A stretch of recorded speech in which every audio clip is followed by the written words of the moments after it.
Assalamualaikum warahmatullahi wabarakatuh.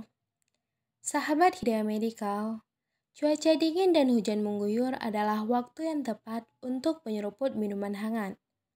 Terlebih di saat kondisi badan yang kurang fit.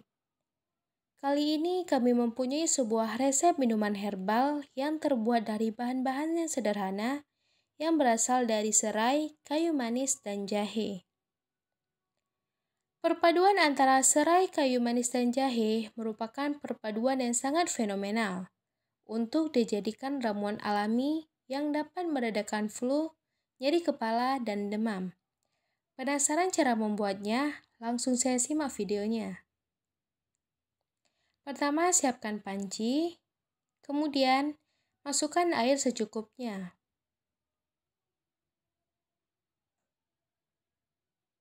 Setelah itu masukkan semua bahan yaitu jahe, kayu manis, dan serai. Kemudian aduk hingga merata. Setelah mendidih, matikan kompor. Setelah itu siapkan wadah, gelas, dan saringan. Kemudian saring air ke dalam gelas.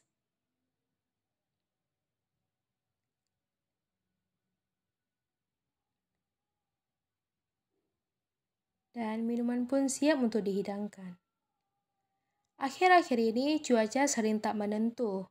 Tak jarang, hujan lebat tampaknya masih sering terjadi, sehingga menyebabkan flu, demam, dan lain sebagainya.